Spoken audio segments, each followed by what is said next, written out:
asalaamaaleykum ñu ngi nuyu ñëpp di ziar ñëpp di leen bëggee bu baax a baax voilà ñu fas yéene joxe suñu xalaat rek ci policier bi nga xamante ni dañ ko raje fan yi muy Bouba Diallo ginnaaw bi nga xamante ni gis na Serigne Modou Kara mu dem ci moom prosterné wu daal di sukk jox ko ñaari loxo am ñoo xam ne dañ ko filmer daal di koy dugal ci réseaux sociaux yi quelque temps ñu jékki-jékki dégg ñu ne raje nañ ko. mu nekk loo xamante ni nag man sama xalaatu bopp lay joxe quoi ni ma gisee mooy ne c'est excessif c'est abusif dafa ëpp quoi parce que erreur moom elle est humaine quoi l'erreur elle est humaine ku dul def erreur amul te kenn ku nekk dans l'exercice de tes fonctions man nga ci def erreur loolu mënul ñàkk su fekkee ne loi bi dafay tere ku def loolu homme de loi bu ko def homme de loi yàgg na def loolu nit ñi di ci teg seen bët waaye pour man su fekkee ne moom daf ko def mu nekk la première fois nekk un jeune policier boo gisee xam ne xale la booy la waroon nañ ko mën a def mise à pied daf ko benn sanction boo xamante ni sanction bu xaw a oyof lay nekk soit ñoom ñoo xam ni ñuy def xaw ma lan moo nekk ci texte yi nag voilà sama xalaat rek laa joxe soit nga mise à pied ko mu toog 6 mois du liggéey. bu paree nga jël ko affecté ko feneen fu sori wala dara d'habitude ñoom noonu lañ daan faral di def quoi administration bi d'habitude noonu la ñuy def bu ñuy mise à pied nit voilà mais nag dem bay raje nit ci parce que dafa gis Serigne Modou Kara moom murid la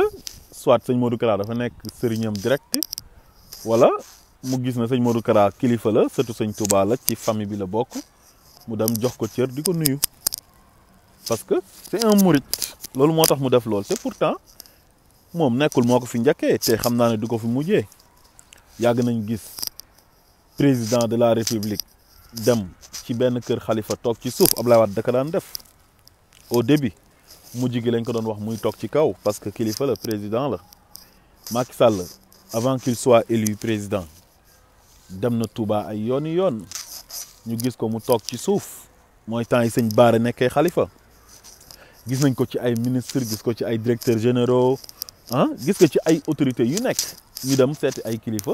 toog ci suuf su mu seen ay mbaxana fu ay kilifa nag mënee di def lool ñoo xamante ni ay autorités lañ pour man nag un jeune policier bu ko defee wala un jeune boo xamante ni c'est un homme de tenue xam nga war nañ ko mën a jéggal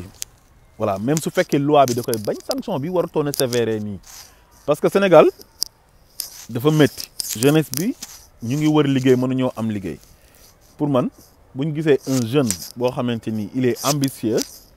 am amour bi parce que tamit métier bala nga kaa exercer da ngay am amour bi dem école de police def formation yam génn pour man bu defee erreur war nañ ko mën a avertir ne ko lii nii waroo ko def que ça ne se reproduit jamais. xam nga buñ koy sanctionné ñu sanctionné ko sanction boo xamante ni bu oyof lay nekk te gis nañ fi policier ba tàyyi mu def lu gën a garaaw lu xale bii def tamit am na policier yoo xamante ni ñu ngi ci mbedd mi ak ay gendarme ak ay douanier maanaam homme de tenue yi Sénégal yëpp ay eaux et forêt lu ne di racket ay nit di jël seen xaalis ñu leen di corrompre mais corruption moo gën a bon corruption moo gën a bon loo gis. te am na policiers yoo xam ne ci kaw tali bi la ñuy taxaw di encaisser ay 1000 francs am na ay policiers yoo xamante ni téye nañ fi ay nit ci abus de pouvoir di leen dóor di torturer ay nit di leen dóor ñu ngi koy def ci commissariat yi ñu ngi koy def ci gendarmerie yi di jàpp ay nit di leen dóor ci brigade de gendarmerie yi couvre-feu bi nga xamante ni moom lañ defoon ci mars bi passé avant couvre-feu bii nii mooy bi état d'urgence bi commencé bu njëkk ba gis nañ fi ay policiers ci ay nit di leen dóor te loi bi waxul kenn mu dóore moom amul benn loi buy permettre nit pour ngay dóor nit amul benn loi buy permettre benn policier wala benn gendarme ngay dóore nit ki su defee infraction da nga koy verbaliser mais loolu moo gën a garaaw ci ay nit di leen dóor mais loolu moo gën a garaaw gis benn sëriñ dem di ko nuyu sukk ci kanamam. am na ay policiers yoo xamante ni tudd nañ leen fi ci ay meurtre te kenn rajewu leen ñu ngi ci police bi ba léegi am na ñoo xam ne sax tëj nañ leen ba ubbi leen ñu continuer nekkaat ci seen métier di continuer di exercer seen métier léegi xale bii nii gis sëñ Modou Kara ñëw sukk nuyu ko rek ñu dàq ko mais loolu c'est pas du tout normal nañu waxante dëgg Sénégal impunité bi fa nekk ah dóor doom làq doom ah dafa jéggi dayo kumba am nday ak kumba amul nday bi dafa ëpp nañ waxante dëgg commissaire Sangaré def na ko fii abus de pouvoir la loolu parce que moom c'est un commissaire mu dem ci pharmacie bi jàkkaaru Nabil Choucair di jënd benn garab boo xamante ni garab bi c'est sur ordonnance waa ji na ko du ma la ko jaay sans ordonnance mu xuloog waa ji jàppanteeg moom utiliser ñun suñu police nationale bi nga xam ne ñun ñoo leen di fay ñun utiliser ko ñëw jaay waa ji doole mënate ko ne dañ koy jàpp yóbbu ko commissariat pour tëj ko bu taxtoon ak caméra de surveillance yi ak nouvelle technologie beeg réseaux sociaux yeeg yooyu ku ne waa ji dañ koy yóbbu sànq ko jaay ko doole tëj ko te loolu yàgg nañ ko def ay nit am na ay nit ñu nekk dans les prisons dañ leen a jaay doole yóbbu leen fa parce que dañoo joteeg ay hommes de tenue ñu collé leen motif tëj leen ci kaso yi loolu mu ngi Sénégal na ne xaas bëri na fa kon nag pour man ku mën a jéggale policier boo xam ne day taxaw di racket ah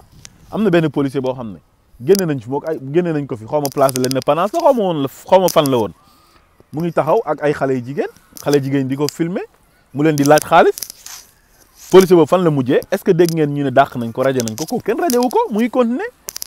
xam naa dañ ko defoon mise à pied rek ah mais kii nekk un jeune wax dëgg yàlla waroon nañ ko mën a jéggal dafa ëpp c'est énorme lii dafa ëpp voilà ba pare Sénégal yow soo néewee doole rek yow daal dañ lay gën a néewal doole quoi kenn du la yërëm xoolal tey affaire wu ñoom Iba Thiam bi nga xamante ni dafa génn àdduna ak Dame Amar doomi Ahmed Amar bi yàlla na ko yàlla yërëm ak ñeneen ñu àndaloon ci couvre-feu bu njëkk ba ñoom dañoo violer couvre-feu bi ak état d'urgence bi loolu rek délit la ba pare ñu fay benn policier bi escorté leen yóbbu ndaw si ba Almadi ñu nekk fa respecté wuñ geste barrière yi ba pare di drogué wu ba am mort d'homme mais xoolal chef d'inculpation yooyu nu mu grawee te ñooñu libéré nañ leen te 8 mois rek lañ tëdd ci kaso bi mais xoolal chef d'inculpation yooyu détention de drogue ah nga violer couvre-feu bi état d'urgence bi boo xam ne c'est décrété par le président de la République ñu nekk ci crise sanitaire ñëpp waroon na respecter les gestes barrières respecté woo ko nga dem di def soirée Almadi ba pare nit dee fa non assistance à une personne en danger yooyu yëpp ay chef d'inculpation yu ñu teg seen kaw la tey jii bu ñu nekkoon doomi baadoo la tey mel ni man nga xam ne seen papa amut seen yaay amut ñu nekk ay pauvre ci kaso ga la ñuy dee mais parce que kooku goro Youssou Ndour la mais yéene wuñ ko nag kaso man yéenewuma kenn kaso mais gis nga réew bu ñu fa nekkee justice bi dafa war a tëddee njaaxaanaay di àtte yoon égalité am ñu yemale ñëpp mais c'est pas du tout normal ah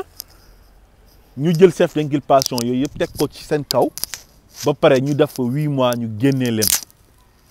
pendant ce temps Assane Diouf mi nga xamante ni moom offense au chef de l'État la def te toppee wuñ ko de offense au chef de l'État la def parce que dafa saaga président bi te constitution bi article 80 dafay tere ko offense au chef de l'État bi donte loolu sax waroon nañ ko dépasser parce que àndul ak démocratie parce que président du yàlla du yonent du buur nous sommes dans une république kuñ dem ba fal président war na mën a muñ lu nekk buñ ko saagaay rek luñ ko mënti def war na ko mën a gérer parce que bu ñu la falee président jox nañ la palais jox la avion jox la caisse noire tu nommes à tous les postes civils et militaires di buur di bumi wax dëgg yàlla loolu ku ko am ci réew buñ buñ lay escorter sax yow tey sa gyrophare bu rombee sa cortège bu rombee nit ñi dañuy wàcc tali bi bàyyee la ko loolu yëpp kuñ ko jox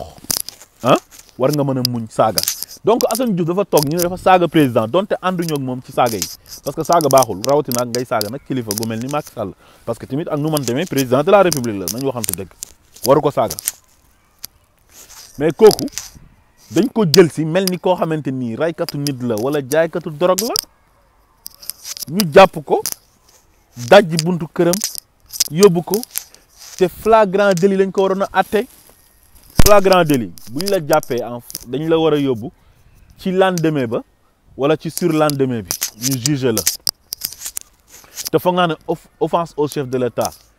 masumaa gis ñu tëj ci nit lu ëpp 6 mois man ci sama si li ma yàgg gis jànguma droit xawma droit waaye li ma yàgg gis laay wax waaye moom ñu waroon ko toppee loolu te toppee wuñ ko ñu toppee ko incitation à la violence xam nga ak ay outrage à un agent xawma lan ak lan ak lan parce que dafa saaga président il faut ñu utal ko yeneen chef d'inculpation pour mën ko téye ci kaso bi pour toroxal ko damm tànkam ba nit ñi sax nee nañ ñu ngi waaj a dagg tànkam mais réew bu ñu fa nekkee ku nekk li nga def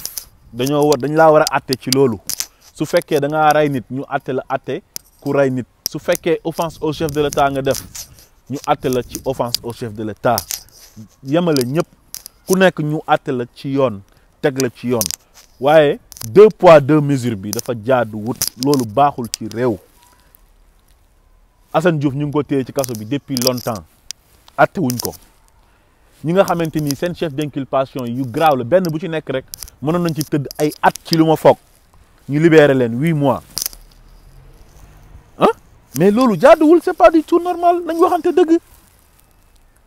2 poids 2 mesures bi dafa war a jeex ci Sénégal policier bi nag lu ñu ko def dafa ñaaw ba ci kanamu yàlla jaaduwul tey jaaduwul ëllëg mënoon nañ ko jéggal gis nañ fi ay policiers yoo xamante ni sol nañ tenue di jàng ay xasida mu ngi ci internet bi toog seen bureau di jàng ay xasida sëñ Touba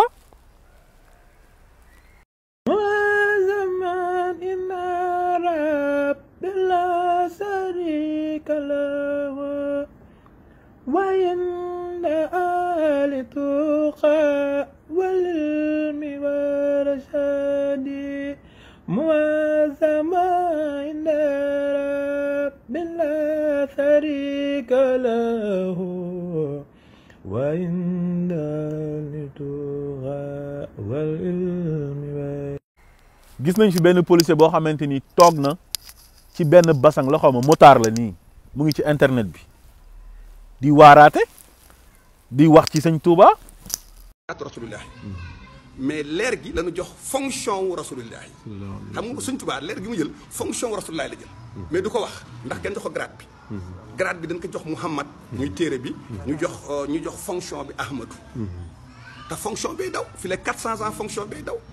loolu mooy fonction mooy xitma mooy xaadim xitma bi lii liggéey rasulullah loolu mooy fonction rasulullah dafa am grade et fonction man dama am grade brigadier mais fonction policier laay demee.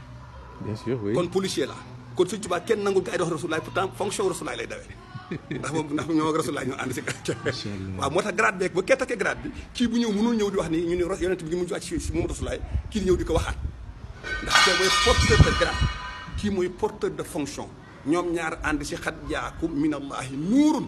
ahmadou wa kitaabun muhammad boo boolee kees ge camion bi nag mu nekk nag Cheikh Ahmadou Bamba day nekk pluralité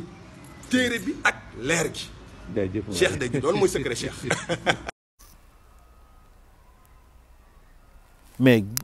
fii gis nañ fi lu nekk man gis naa ay ñoo xamante ni brigade de recherche lañ nekk bi ma nekkee Kaolack du ma tudd seen tur xam naa leen bu baax a baax brigade de recherche bu Kaolack mais ay tenue Baye Fall lañ doon sol brigade de recherche gendarmerie bu Kaolack ay tenue Baye Fall lañ doon sol su fekkee dañu bëgg a banaliser seen bopp pour nit ñi bañ leen xamee parce que brigade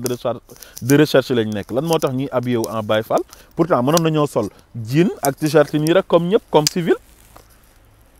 mais lu tax ñuy nekk Baye Fall te nekk ay gendarme am na policier yu koy def am na benn policier bu nekkoon Grand Dakar teñ jiiñoon ko meurtre bi Thiès El Capo dafa rasta des fois dafay déguisé wu comme Baye Fall moom it moom daan na jàpp nit ñi Grand Dakar di leen dóor yi métti jiiñ nañ ko meurtre Thiès te mujjul fenn mais booy bi nag moom xanaa dafa néew doole wala dafa amul ay mbokk wala lan moo xew wala c'est la personne de sëñ Modou Kara boog moom moo leen di déranger wala règlement de compte la ak sëñ Modou Kara wala dara est-ce que booy bi su fekkoon ne dafa dem nuyu sëñ Sidi sëñ Mountakha prosterné wu devant sëriñ Mountakha est-ce que dinañ ko dàq est-ce que bu prosterné woon devant sëriñ Mahi Niass dinañ ko dàq wala devant sëriñ Mbaye Sy Mansour wala sëñ Ablaye Thiaw Laye wala ñeneen xalifa yi nekk foofu yëpp Sénégal xaadir yeeg ñeneen ñi est-ce que dinañ ko dàq su fekkoon xalifa la gis dem prosterné wu ci moom su fekkee c'est la personne de sëñ Modou Kara moo leen di déranger mais da ngeen di régler seen problème ak sëñ Modou Kara su fekkee sëñ Modou Kara dafa am problème ak justice mais nañ ko yóbbu justice ñu jaarale ko ci yoon parce que moom bañul sax ku ko yóbbu justice moom wax na ko mais am na yoo xamante ni nag wax dëgg yàlla jaaduwul ci dëkk bu mel ni Sénégal benn bopp la kenn mënu kaa xar ñaar kumba am ndey ak kumba amul ndey bi dafa war a jeex ñu yemale ñëpp au même pied d'égalité am na ay ministres yu nekk Sénégal épinglé nañ leen ci ay rapport ñu sàcc ay milliards détournement de deniers publics ñu ngi leen bàyyi foofu kenn defu leen dara Abdou Karim Sall jël na fi ay kéwélu Sénégal ay gazelle oryx yoo xam ne Sénégal yëpp ñoo ko moom mu transporté boo xamante ni transport bu bon la ba rey gazelle yi te gazelle yooyu dafa cher nekk en voie de disparition Macky Sall bu mu defee réaménagement xaw ma remaniement la ko tuddee mais réaménagement la woon mais daf ko bàyyiwaat ci ministère de l'environnement ay ñoom Cheikh Omar Anne épinglé nañ leen fi ñu nekkoon kuddu mu jël ko yokk gratam def ko ministre de l'enseignement supérieur fii ñaata nit lañ fi épinglé rakam Alioune Sall suñu 6000 milliards lañ ko tuumaal waa BBC nekk benn média boo xam ne média bu ko gën a crédible ci àdduna bi amul ñu ñëw ba Sénégal def reportage mais dañoo jël affaire bi classé ko sans suite toppeewuñ ko dara Alioune Sall wala non-lieu total lañ ko jox xawma lan lañ ko tuddee ci yoon léegi nag ñi nga xamante ni ñoom ñoo am doole ñoom la ñuy jàppale ñi nga xamante ni ñoom ñoo néew doole nekk ay jeunes am ambition di góorgóorlu état bi waroon a jox jeunesse bi liggéey bu doy joxu leen ko ba jeunesse yi di dugg gaal di dee ci biir géej gi xale bii nekk jeune am ambition jàng xam naa am na bac wala amul bac dem def concours police génn bëgg métier am di ko exercer nuyu sëñ Modou Kara ak ñaari loxo sukk tax ñu ko siy dàq su fekkee ne loi bi da koy bañ nañ ko wax ne ko loi bi da koy bañ rappeler ko à l'ordre loolu moo jaadu woon mais dafa am yoo xamante ni dafa ñaaw rafetut dàq nit dafa rëy parce que nit ki ngay dàq xamoo ndax moo yore seen kër moo fay joxe dépense chaque weer te erreur bu amee erreur la am na erreur yoo xamante ni mën nañ ko jéggale bu defoon nag faute lourde mën nañoo wax sax mais ñaata nit ñoo fi def des fautes lourdes te kenn dàqu leen ya nga toog seen place commissaire Sangaré ma leen doon wax noonu ne dafa utiliser pouvoir am ci kaw pharmacien bi jaay ko doole mais kooku après dañoo yokk sax gratam moom tamit yóbbu ko sûreté nationale ci biir ministère de l'intérieur am na yoo xamante ni dafa ñaaw ci Sénégal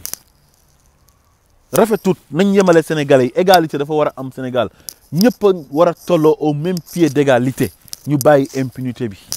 ak népotisme amul benn njëriñ te dañoo seetlu ne ci nguuru Macky Sall loolu daf cee bëri lool injustice bëri na ci 2 poids 2 mesures bëri na ci te loolu jaaduwut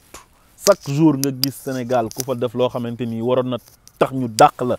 yóbbu la justice tëj la ci kaso bi te duñ ko def dañ lay protéger kon daal maa ngi naqarlu bu baax a baax lu ñu def booy bi jaaduwul tey jaaduwul ëllëg ñun nag faraluñ kenn ànduñoo kenn waaye dañ fay nekk pour dëgg parce que ñun ñëpp ay Sénégalais lañ heure bu ñu gisee loo xamante ni jaaduwul ñu jël benn injustice teg ko ci kaw benn doomi aadama dañoo war a taxaw ñu wax dëgg te yàlla tax ñoom en commençant par le président de la République ak ñi mu àndal ñëpp chaque jour ñu def lu tax ñu waroon leen a sax destituer laa la wax nii mais nag nekkuñ ci dëkk boo xamante ni démocratie bi dafa dëgër loolu moo tax ñun ñi nga xam ne ay jullit lañ sax des fois dañuy tooñ yàlla yàlla jéggal ñu yàlla am na benn aaya bu muy wax mu ne wa rabbukal ghafuru zur rahmat law yu aqizuhum bi ma kasabu la ajjalahumul azab su taxatoon ak yàlla lu mu nekk koo xam ne kuy jéggale la ba pare nekk borom yërmande tooñ yi ñu koy tooñ chaque jour dina gaawal mbugal bi mais chaque jour nit ñaa ngi fi di def lu bon te yàlla pourtant mu ngi leen koy jéggal am na ñoo xam ne ñu ngi jéggalu yàlla yàlla xañ na mu ngi leen di jéggal kon nag booy bi dañ kaa waroon a jéggal loolu moo jaadu woon asalaamaaleykum wa rahmatullah